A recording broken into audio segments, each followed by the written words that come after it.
Good day everyone. Today we will discuss about the fractions in simplest form.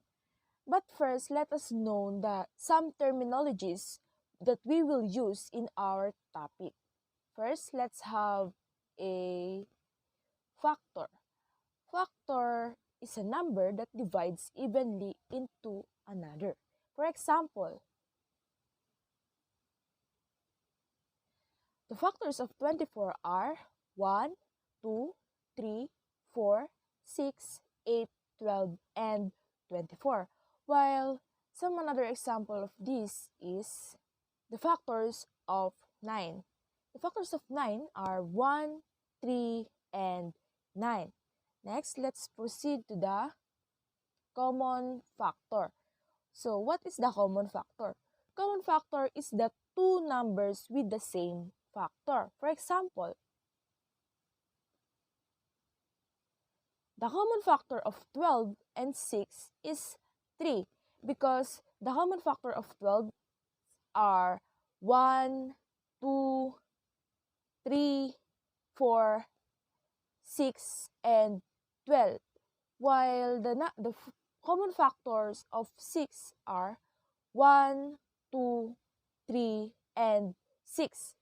The 12 and 6 has the number of 3. That's why the common factor of 12 and 6 is 3. Another example is the common of 9 and 27 are 1, 3, and 27.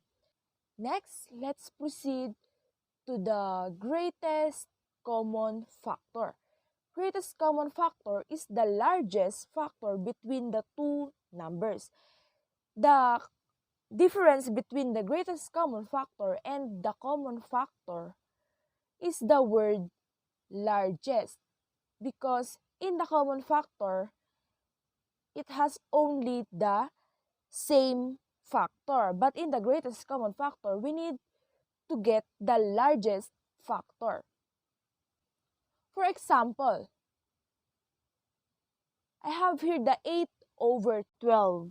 So the factors of 8 are 1, 2, 4, and 8. While the factors of 12 are 1, 2, 3, 4, 6, and 12. The 8 over 12 has two common factors. But in our example, we need to get the greatest common factor, which is 4. Another example, the 8 over 14. So the factors of 8 are 1, 2, 4, and 8. While the factors of 14 are 1, 2, 7, and 14. So the greatest common factor of 8 over 14 is 2. Next. Now let us proceed to the simplest form. When the only common factor of the numerator and the denominator is 1, that is what you call the simplest form. Now let's proceed on how to find the simplest form. I have here the steps on how to get the simplest form. Step 1. Find the greatest common factor of the numerator and the denominator. Step 2. Divide both the numerator and the denominator by that number. So I have here some examples.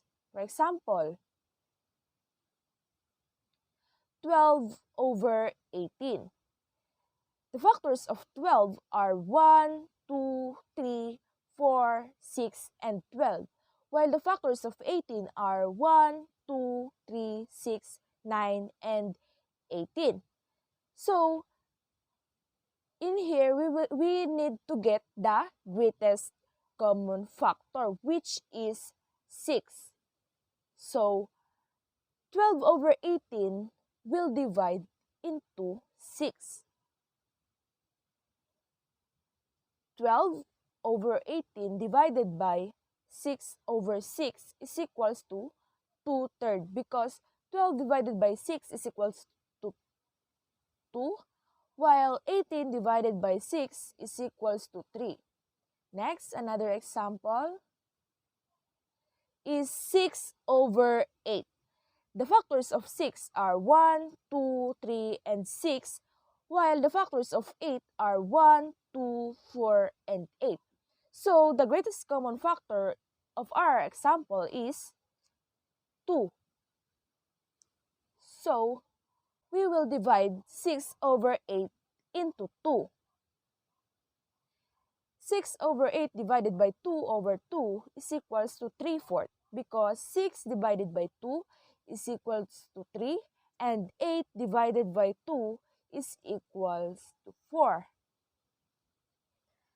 Next, always remember the important rule to find the simplest form.